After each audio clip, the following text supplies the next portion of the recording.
하나님 말씀 보겠습니다. 창세기 12장 5절에서 20절 말씀 한 절씩 교독하겠습니다.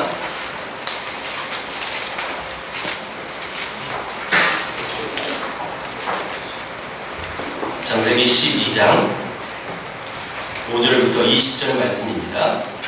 아브라함이 그의 아내 사레와 조카 롯과 하란에서 모은 모든 소유와 얻은 사람들을 이끌고 가나안 땅으로 가려고 떠나서 마침내 가나안 땅에 들어갔더라. 아브라함이 그 땅을 통하여 자기에게 땅을 그의 하나님이 그 땅에 거하였더라. 여호와께서 아브라함에게 나타나 이르시되 내가 이 땅을 네 자손에게 주리라 하신지라. 자기에게 나타나신 여호와께 그가 그곳에서 제단을 쌓고 거기서 베델 동편산으로 옮겨 장막을 치니 선은 베델이요 동문하더라. 그가 그곳에서 여호와를 위하여 산을 쌓고 여호와 이름을 불렀더니 점점 남방으로 옮겨 갔더라. 그의 기운이 들었으므로 아브라함이 백성들하고 그리로 내렸으니 그는 땅에 그리 신발하였느라. 그가 애굽에 가까이 이르렀을 때에 그의 아내 사라에게 말하되 내가 알기에 그대는 아리따운 여인이라. 거기서 사람이 그대를 볼 때 이르기를 이는 그의 아내라 하고 나는 죽이고 그대는 살리니 원하건대 그대는 나의 누이라 하라. 그러면 내가 그대로 말미암아 안전하고 내 목숨이 그대로 말미암아 보존되리라 하니라. 아브라함이 애굽에 이르렀을 때 그 사람들이 그의 여인은 자유했다고 보았고 바로의 고관들도 그를 보고 바로 앞에서 칭찬함으로 그 여인을 바로의 궁으로 이끌어 들인지라. 이에 바로가 그 말미암아 아브라함을 이대로 아브라함이 양소와 누이와 남자와 때로 얻었더라. 여호와께서 아브라함의 아내 사레의 일로 바로와 그 집에 큰 재앙을 내리신지라. 바로가 아브라함을 이르되 내가 어찌하여 날 이렇게 대접하느냐. 내가 어찌하여 그를 네가 어찌 그를 누이라 하여 내가 그를 데려다가 아내를 삼게 하였느냐. 네 아내가 여기 있으니 이제 데려가라 하고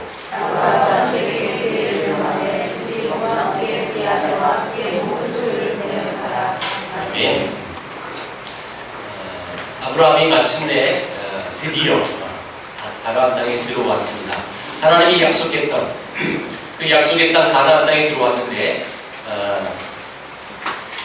분명히 하나님이 아브라함에게 주신 약속은 네 땅이다. 아브라함에게 주신 땅이에요. 근데 와봤는데요, 마치 아브라함 어서 오세요, 환영합니다 이런 플래카드 걸어놓고 아브라함을 맞이하진 않았어요. 아브라함이 와봤는데요, 여기는요 임자 있는 땅인 거예요. 자, 여러분 이 상황을 여러분들이 대신 아브라함처럼 입장으로 가보셔야 합니다. 분명히 하나님이 본토 친척 아비의 집을 떠나서 하나님이 지시한 가나안 땅에 왔거든요. 와봤는데요, 내 땅이라고 분명히 말씀하셨어요. 그런데 이미 그 땅 안에는 가나안 민족이 살고 있었다는 거예요. 여러분 여기서 오는 이 아브라함의 실망은 어떻겠을까요? 분명히 그의 마음은 속았다, 그런 마음이 들었을 거예요. 여러분들도 우리가 신앙생활을 하면서 또 교회에 다니면서 하나님을 믿는다고 하지만 하나님 앞에 속았다는 느낌을 가져본 적 혹시 없으십니까? 한두 번은 있을 거예요. 우리가 보통 언제 그런 실망을 가져요? 분명히 하나님의 말씀을 의지하고 쫓았어요. 그래서 하나님 말씀 그대로 살았다고 나는 자부해요. 그런데 결과가 안 좋았습니다. 그때 우리에게는 실망이 찾아옵니다. 여러분 이런 상황 속에 지금 하나님께서 아브라함에게 나타나셔서 7절에 이 땅을 주겠다라고 또 약속을 해줘요. 이 땅 줄 거야. 그런데 너한테 안 주고 네 자손에게 줄 거야 라고 말씀하셨어요. 두 번 속는 거예요. 나한테 주기로 하고 온 건데, 근데 하나님이 가나안 땅에 와봤더니 너한테 안 주고 네 자손에게 주리라 이렇게 약속하셨다는 거죠. 여러분 분명히 아브라함에게는 실망으로 다가올 수 있는 요소이기도 합니다. 설상가상으로 이제 남쪽으로 내려가면서 가나안 땅을 이를테면 시찰했습니다. 아브라함이. 근데 가나안 땅에 시찰하면서 기근이 그 땅에 들어옵니다. 기근이 찾아와요. 아니 내가 잘 살고 있는 그 땅에 나를 불러내가지고 이 가나안 땅에 왔으면 넓은 땅, 좋은 땅도 줘야 되고 그리고 잘 먹고 잘 살 수 있게끔 만들어 주셔야 되는데 여러분 이 땅에 와봤는데 어려움이 찾아온 거예요. 다시 말하면 이 아브라함에게는요 이 가나안 땅으로 입성한 것이 이를테면 축복의 계속 연결이 되어져야 하지만 오히려 계속 어려움이 그에게 찾아옵니다. 계속 어려움들이 가중되어집니다. 우리가 이해할 수 없는 것은 하나님이 약속한 땅에도 기근이 올 수 있을까? 라는 부분이에요. 하나님이 약속하지 않았으면 몰라도 분명히 약속했어요. 그런데 그 약속한 그 땅에서도 지금 기근이 찾아오는 거예요. 그리고 내게 주는 게 아니라 내 자손에게 준다. 그리고 지금 현재는 아브라함에게 자손도 없었어요. 여러분 이 메시지가 아브라함에게는 어떻게 다가왔습니까? 쉽게 그럴 수도 있지 뭐 그런 마음을 가질 수 있을까요? 어려웠을 거예요. 분명히 이 아브라함의 마음은 힘들었을 거예요. 우리도 마찬가지잖아요. 믿음으로 살아보려고 했는데 그런데 내 상황들 내가 이 살아가면서 먹고 사야 하는 그 문제에 부딪혀가지고 너무너무 힘들어지면 정말 하나님 살아계실까? 정말 하나님만 의지하고 나왔는데 결과가 내가 예상했던 것보다 좋지 않으면 여러분 우리는 그 하나님을 실망할 수도 있고 또 그 하나님이 없는 것 같기도 합니다. 이것이 우리의 모습이에요. 사람의 상식과 논리로는요 약속의 땅에는 분명히 풍요만 존재할 것 같아요. 그래서 우리의 일반적인 신앙관이 뭐예요? 하나님 믿으면 교회 나가면 형통할 거다. 교회 나가면 축복받는다. 이것만 가지면 문제가 되는 거죠. 그러니까 여러분 복음을 전할 때도 교회 나가면 복 받아요. 절대 이건 복음이 아니에요. 이런 전도를 하지 마세요. 예수 믿고 구원 받아서 하나님의 뜻대로 살아가면서 하나님의 나라를 확장하고 하나님의 뜻대로 살아가는 것이 정말 축복받은 영혼입니다. 그렇게 복음을 전해야지. 예수 믿으면 교회 가면요 아픈 것도 다 낫고 그냥 만사 형통이 그러니까 따라와 잠만 말고 이렇게 데려오는 건 온전한 전도가 아니에요. 그렇게 교회에 나오신 분들이 신앙가를 그렇게 갑니다. 교회 나가면 형통이다. 만사 형통 오케이. 그래서 복이 안 채워지면 내게는 하나님이 없는 거예요. 이 잘못된 신앙이잖아요. 많은 사람들이 형통신앙을 가져서 형통이 되어지지 않으면 하나님이 없는 것처럼 보여지고 그렇게 느끼며 살아갑니다. 우리가 신앙생활을 하면서 가장 어려운 중에 하나가 뭐냐면 우리의 기대와 하나님이 주시는 것이 차이가 날 때 여러분 우리 신앙생활이 어려움이 다가옵니다. 나는 이만큼 기대했는데 이렇게 열심히 간절히 기도했는데 내게 찾아오는 건 이만큼이다. 정말 하나님 있는 거예요. 정말 이렇게 생각하게 된다는 거죠. 문제는 내가 기대하는 그것은 주어지지 않았지만 근데 엉뚱한 것, 원치 않은 것이 내게 다가올 때 내가 그 상황을 그 문제를 어떻게 대처하느냐에 따라서 그 사람의 신앙이 달라지게 돼 있어요. 그 사람이 어떻게 태도를 하느냐에 따라서 그의 신앙이 깊고 또 온전한지를 우리는 알 수 있는 거죠. 여러분 이 어려움이 다가올 때 아브라함은 어떻게 대처했을까요? 아브라함은 내로 인간적으로 대처합니다. 기근이 오니까 여러분 아브라함의 직업이 뭐예요? 목축업이에요. 풀과 물이 없으면 짐승들은 다 죽습니다. 그래서 어떻게 해요? 물을 찾아 풍요로움이 넘치는 애굽 땅으로 찾아갑니다. 자, 여러분 애굽 땅으로 찾아갈 때 아브라함이 한 가지 문제가 걸렸어요. 내가 애굽에 가면 뭐가 걸리냐면 내 이쁜 마누라 때문에. 여러분, 이런 아픔이, 이런 고통이 뭔지 여러분들 잘 모르시죠? 저는 아는데. 이렇게 얘기해야 저는 이쁨 받아요. 아내가 너무 이쁜 것 때문에 애굽에 가는 걸림돌이 되는 거예요. 그러니까 어떻게 반응해요? 여러분 다 아는 사건이잖아요. 내 아내를 누이라고 속이는 거예요. 여러분, 과연 사례가 얼마나 예뻤을까요? 여러분, 사례 나이는 65세예요, 지금. 우리 교회 65세가 계시나요? 권사님, 우리 최은숙 권사님이 65세랍니다. 이구시죠? 65세의 사례가 그 젊음을 그때까지 유지했을까? 여러분 생각해 보세요. 지금 우리의 가치관으로는 이해가 안 되죠? 안 되죠. 그런데 오늘날 상황하고 이때 상황은 약간 차이가 있죠. 아브라함은 200세 넘게 살았으니까. 맞나요?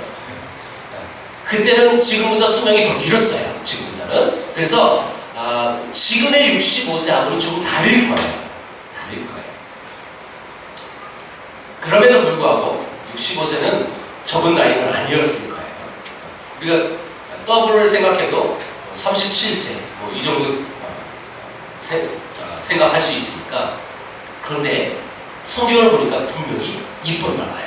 왜요? 여러분, 바로 왕이 아내를 삼았어요. 여러분, 바로 왕이 이쁘지 않은 다른 여자를 자기 아내로 삼을 일이 없잖아요. 분명히 이뻤나 봐요. 자, 분명히 아브라함은 왜 자기 아내를 누이라고 했을까요? 우리는 그 당시 상황을 조금은 이해해야 합니다.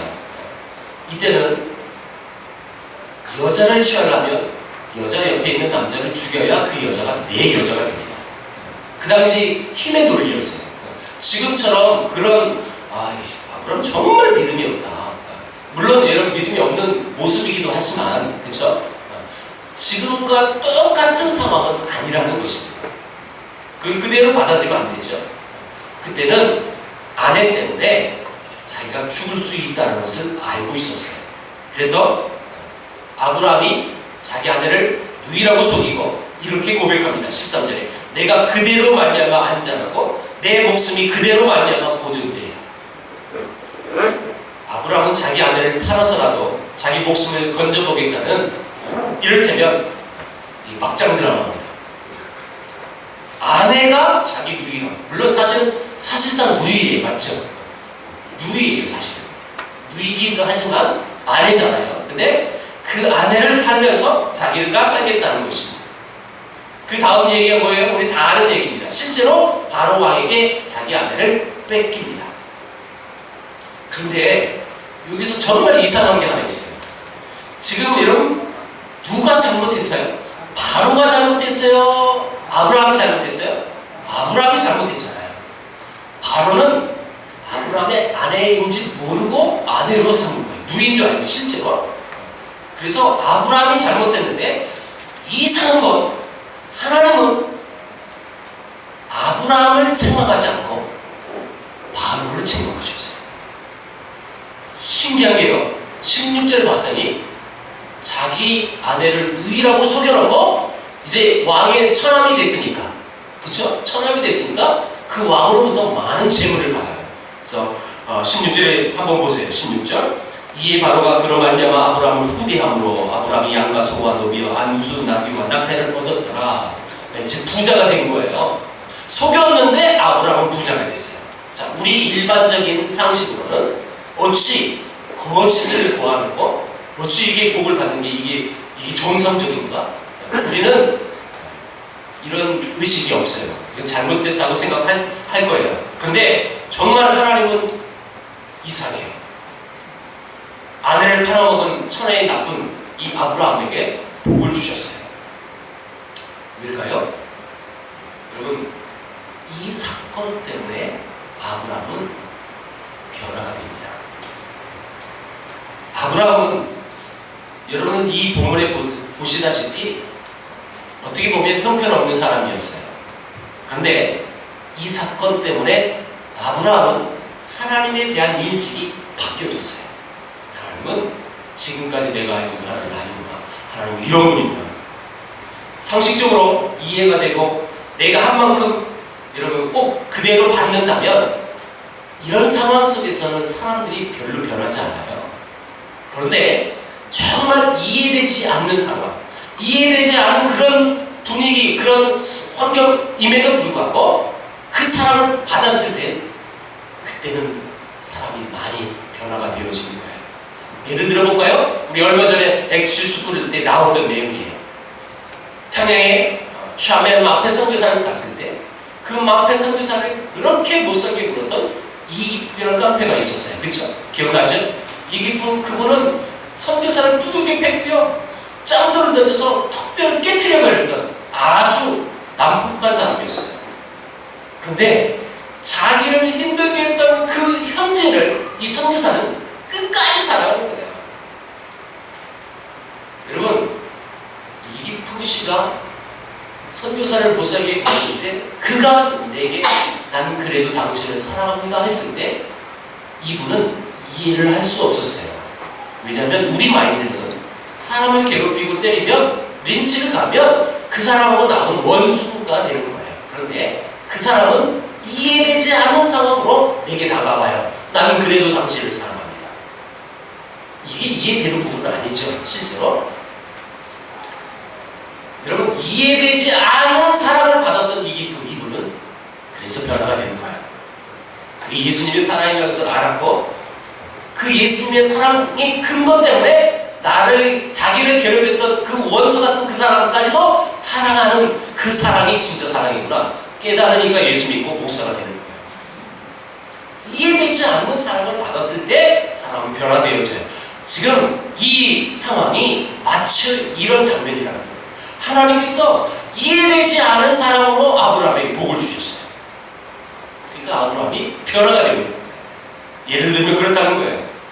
지금 여러분 아브라함이 그렇게 변화되어져서 지금까지 알고 있었던 하나님의 인식이 바뀌어서 나중에 어떻게 여러분 반응합니까? 롯과 함께 가나안 땅에 왔었어요. 그리고 그 롯과 자기 이 아브라함 종들과 롯의 종들과 분쟁이 나니까 롯하고 헤어지게 됩니다.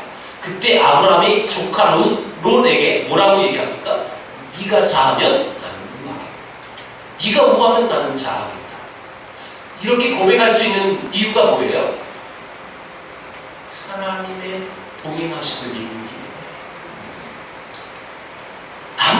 아무리 네가 좋은 땅을 가도 네가 아무리 가장 좋은 땅을 차지할지라도 나는 그곳에 안 가고 다른 척박한 땅을 갈 수 있어. 왜요? 하나님이 함께. 왜냐면 아브라함이 이렇게 반응할 수 있었던 것은 변화됐기 때문에 가능한 거예요.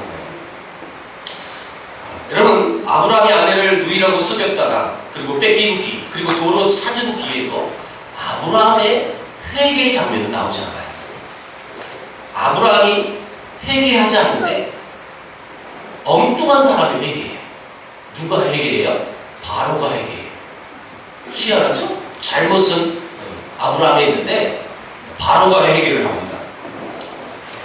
아브라함이 아내를 뺏긴 그날 밤부터 하나님께서 바로의 집에 큰 재앙을 내리셨습니다. 그리고 그 재앙의 원인이 사레라는 이 여인 때문에 재앙이 왔다는 것을 깨달았던 바로가 아브라함을 부르더니 야 데려가 빨리 데려가. 왜? 네 아내라고 왜 말을 안 했어? 빨리 그러니까 다시 데려가. 그리고요 더 있어요. 보너스로 금은 모아도 주셨어요. 지금 실제로 잘못은 아브라함이 했는데 지금 하나님은 바로를 때리시고 바로가 회개하고 바로가 그 아브라함에게 아내까지 돌려주면서 더 많은 재산까지 줬다는 거예요. 여러분 누가 과연 이 바로의 마음을 움직일 수 있었겠어요? 여러분 누가 이 바로에게 빼앗긴 이 아내를 누가 여러분 찾아올 수 있었을까요? 아무도 없어요. 바로에게 여러분 이런 대접을 받을 수도 없어요. 그런데 하나님은 하실 수 있었습니다. 하나님이 이 바로의 마음을 움직이셨어요. 그래서 그 아내를 다시 돌려주고 재산까지 줍니다. 여러분, 이런 상황에서 우리는 그래서 기도해야 하는 거예요. 하나님, 이제 잠시라도 하나님이 역사하지 않는다면 저는 견딜 수 없어요. 하나님이 지켜보호하지 아니하신다면 하나님은 모르는 저 백성들이 나를 어떻게 할지도 몰라요. 이 하나님 항상 나를 지키시고 나를 인도해 주세요 라는 기도해야 하는 것이 우리의 몫이라는 것이죠. 자, 재밌는 것은 하나님께서 아브라함의 실수에 대해서는 아무런 언급을 하지 아니하시고 애꿎은 바로만 두들겨 패셨어요. 여러분, 이런 상황 속에 여러분들은 뭘 느낍니까? 와, 상쾌하다. 그럽니까? 여러분, 하나님께서 아브라함을 꾸짖는 장면이 어디냐 하면 창세기 17장에 나와요. 우리 17장 1절 한번 찾아보겠습니다. 제가 우리 같이 한번 읽어볼게요. 17장 1절 시작. 아브라함이 99세에 여호와께서 아브라함에게 나타나서 그에게 이르시되 나는 전능한 하나님이라 너는 내 앞에서 행하여 완전하라. 너는 내 앞에서 행하여 완전하라. 이게 지금 꾸짖는 거예요. 지금 이게 다시 말하면 이런 뜻이에요. 나 전능하신 하나님이야. 너 아직도 나 못 믿니? 너 정말 빨리 나 믿어서 네 모습이 완전했으면 좋겠어.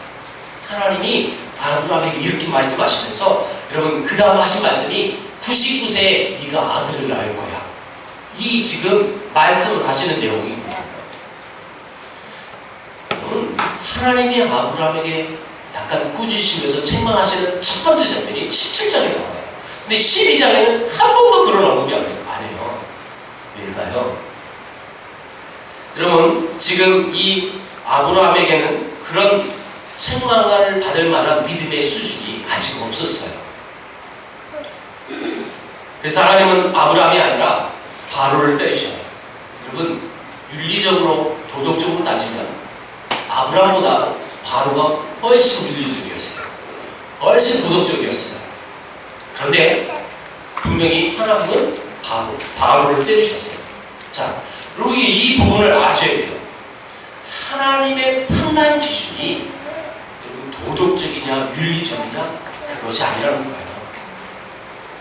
오해를 해서는 안 돼요. 아, 하나님이 판단은 도덕 윤리가 아니니까 개판으로 살아도 되는구나, 그런 뜻이 아니에요. 지금 하나님의 백성인 아브라함을 하나님이 훈련시키기 위한 방법이었어요. 그래서 하나님의 사람을 하나님의 사람으로 만들기 위하여 여러분 그를 여러분 보호해 주시고 그를 여러분 세우시는 거예요. 신앙이라는 것은 우리가 항상 그 자리에 머물지 않아요. 우리의 신앙은 점점 자라가야 합니다. 여러분, 주님 오실 때까지, 하늘나라 갈 때까지 우리의 신앙은 계속 성숙해야 합니다. 이걸 우리가 신학적 용어로 성화라고 부르잖아요. 성화. 우리의 신앙은 계속 성화가 돼야 돼요. 예수님을 닮아가는 거예요. 그래서 우리 신앙은 계속 자라가야 돼요. 그리고 우리 신앙은 계속 깊어져야 돼요. 그래서 지금 현재 내 신앙이 부족하고 연약할지라도 하나님은 지금 현재 우리의 신앙의 모습으로 그 부족한 모습으로 책망하거나 정죄하지는 아니하잖아요. 왜요? 우리 신앙이 자라기 때문에, 그것을 기대하기 때문에 그 어린 그 모습으로 그의 삶을 평가하지 않는다는 거예요. 그래서 하나님은 이 순간의 모습으로 우리를 정죄하지 아니하신다는 거예요. 왜요? 계속 자라기를 꿈꾸시고 계시거든요. 하나님은 자라는 성도를 지켜봐 주시고 격려하시고 그 성도들을 끝까지 인도해 주시는 하나님이십니다. 하나님은 우리의 연약함과 불순종을 보고 계시지만 그것으로만 판단하지 아니하십니다. 그런데 여러분 보세요. 자기 자신을 누가 제일 많이 알고 있습니까? 자기가 알고 있습니다. 여러분, 우리 신앙생활을 할 때 내 모습을 내가 봤을 때 너무 부족하다는 걸 느껴요. 그렇죠? 내가 이런 하나님의 사랑과 은혜를 받을 만한 그런 그릇이 못 되다는 것을 알고 있어요. 저 또한 마찬가지죠. 내가 나를 보면 볼수록 너무 부끄러워요. 하나님 앞에 당당히 설 수 없을 만큼 너무너무 부끄러움이 많은, 너무너무 수치가 많은 자랑할 것이 없을 만큼 너무 부족한 자예요. 그렇다고 해서 부족하다고 해서 나 스스로를 비하하는 건 이건 잘못입니다. 그것이 느껴졌을 때 우리는 겸손해져야 돼요. 겸손함으로 주께 나가는 것이 바람직한 것이지, 여러분 스스로 깎아내려서 완전히 비하되어 버리면 안 되는 것입니다. 하나님은 부족하지만 내가 하나님의 자녀라는 사실 때문에 하나님은 여전히 나를 기뻐하시는 것입니다. 지금은 비록 덜 성숙했어도, 지금은 하나님의 마음에 쏙 드는 하나님의 자녀의 모습도 갖고 있지 않더라도 하나님은 지금 여전히 나를 사랑하십니다. 여전히 나를 이끌어 주십니다. 왜요? 성령하고 있습니다.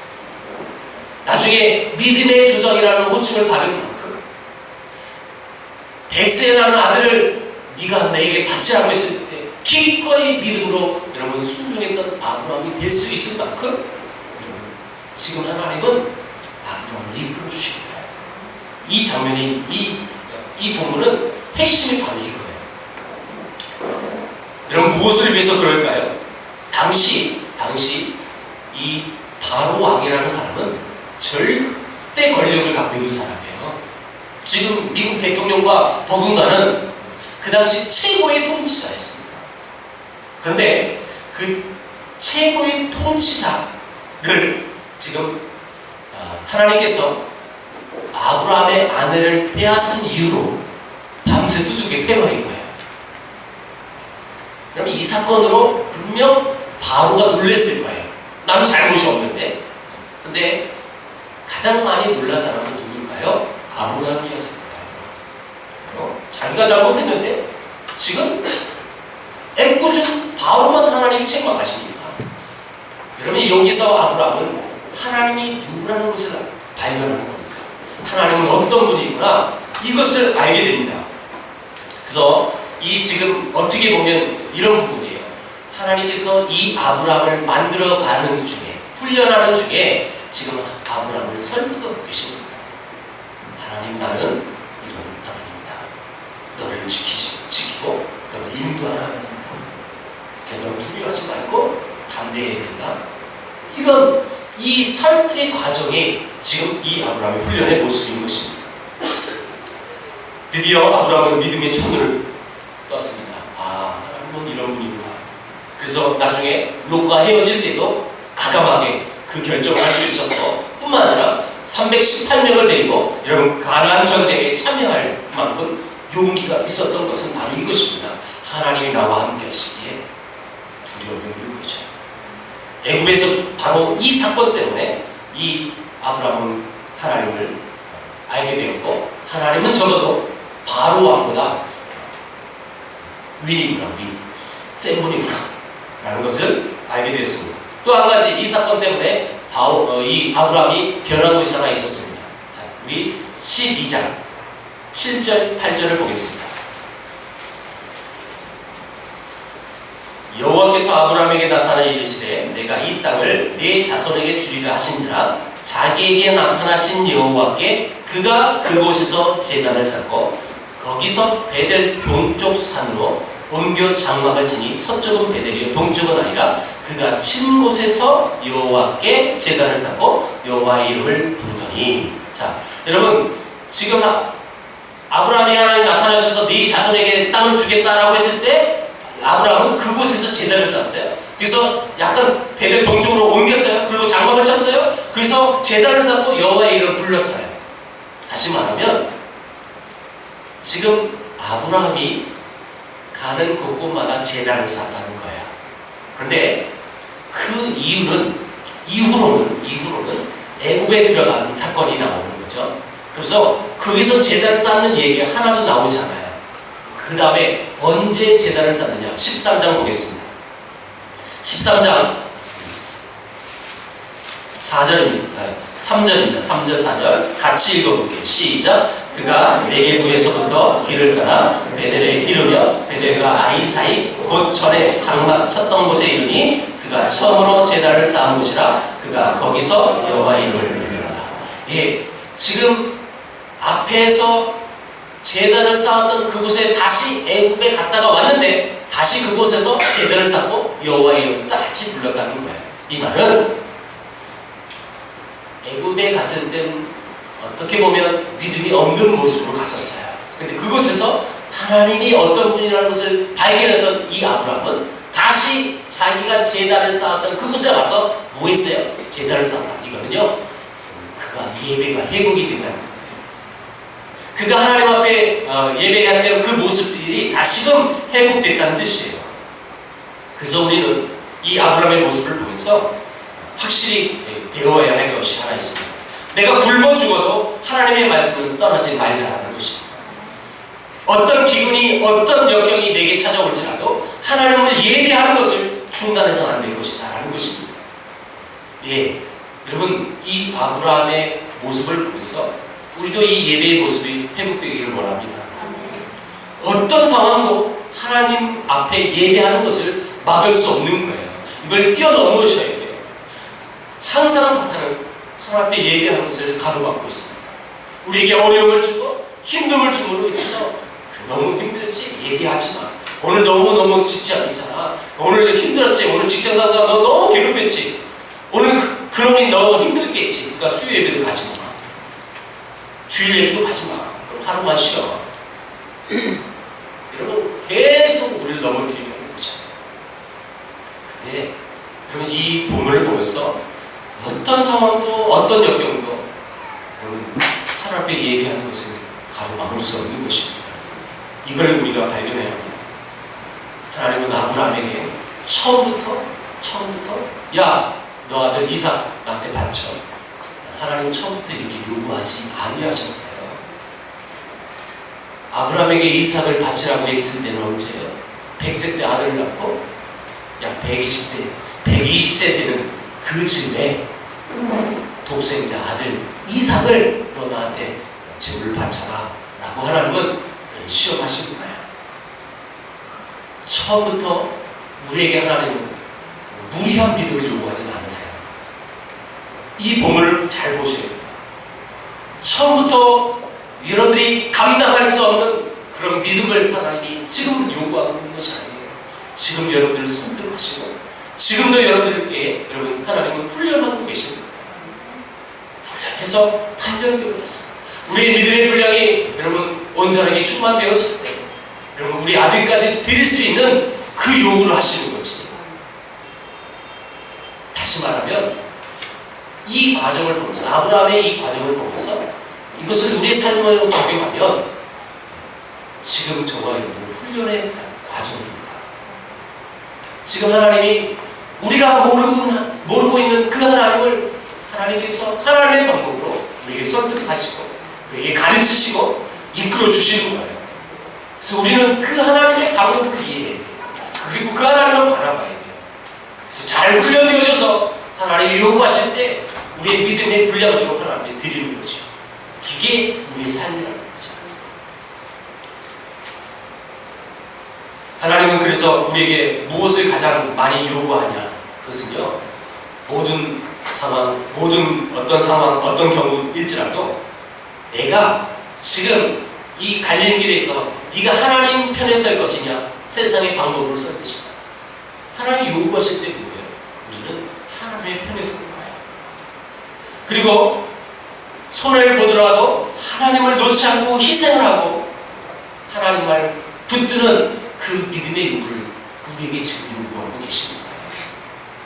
이것이 하나님의 훈련의 방법입니다. 여러분 혹시 지금 아브라함처럼 애굽에 내려간 사람도 있을 거예요. 이해되지 않는 방법. 아니 하나님이 내게 축복하겠다고 약속하셨는데 여전히 내 상황은 변함이 없고 여전히 내 상황은 더 심하면 심했지 나빠지는 거예요. 계속 어려움이 다가오는 거예요. 여러분 지금 여러분 상태가 애굽에 내려간 이 아브라함의 모습은 아닙니다. 하나님은 옆에 있는 사람을 통해서 여러분들에게 하나님의 하나님 되심을 나타내실지도 몰라요. 그 애굽에 있는 상황에서 옆에 있는 사람들이 어떤 사람인지 바라보십시오. 반대로 말씀에 의지해서 힘차게 살고 있는데 바로 옆에 신축한 사람으로 말미암아 도전을 주시기도 합니다.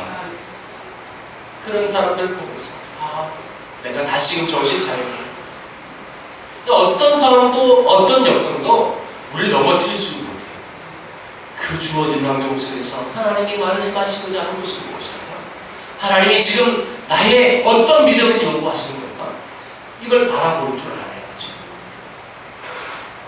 말씀 맺겠습니다. 하나님을 믿지 못하는 사람은 아내를 팔아서라도 자기 안전을 확보하는 사람이에요. 그렇게 염려로 살아가는 사람이에요. 그러나 하나님을 믿는 사람은 그렇지 않습니다. 하나님을 믿는 사람은 변합니다.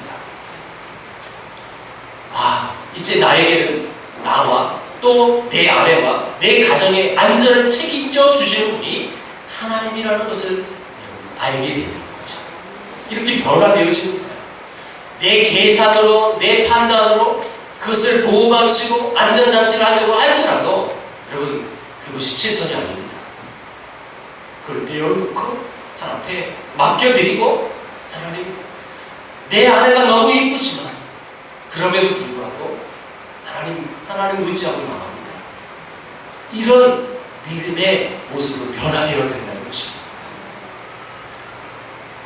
약속의 땅에도 여러분 기근은 찾아올 수 있습니다. 그런데 여러분, 약속의 땅에 기근이 올 때 실망하지 마십시오. 그럼에도 불구하고 하나님의 뜻을 붙드신 여러분 되시길 축원합니다. 믿는 사람에게 오는 실망스러운 환경이 있을 수도 있습니다. 그러나 그 환경은 하나님 되게 하심을 우리에게 알려주시려는 하나님의 훈련의 방법이라는 것을 잊지 말기를 축복합니다. 이 훈련을 통해서 아주 최고의 믿음의 요구를 요구하셨을 때 기꺼이 자기 아들 덱스의 아들 눈에 넣어도 아프지 않는 그 아들을 내어드리는 거예요. 왜요? 만약에 그 아들이 죽어도 그 하나님께서 살려주실 것이라는 것을 믿을 수 있었기 때문에 그 하나님이 지금까지 나와 함께 하셨고 나를 단련시켜 주셨고 정말 기적 같은 정말 인간의 몸으로 날 수 없는 그 아들을 하나님이 주셨기 때문에 그 아들도 하나님의 것이다 라는 신앙을 가지는 거죠. 이렇게 훈련이 되어졌다는 거예요. 지금 하나님이 여러분에게 어떤 훈련을 하고 계시는지 이런 삶으로 한번 되돌아보길 바랍니다. 그래서 하나님이 요구하시는 것이 무엇인지 알고 그 믿음의 요구를 기꺼이 내어드리는 저와 여러분들 되기를 축복합니다. 기도합니다. 하나님 아버지 감사합니다. 우리의 삶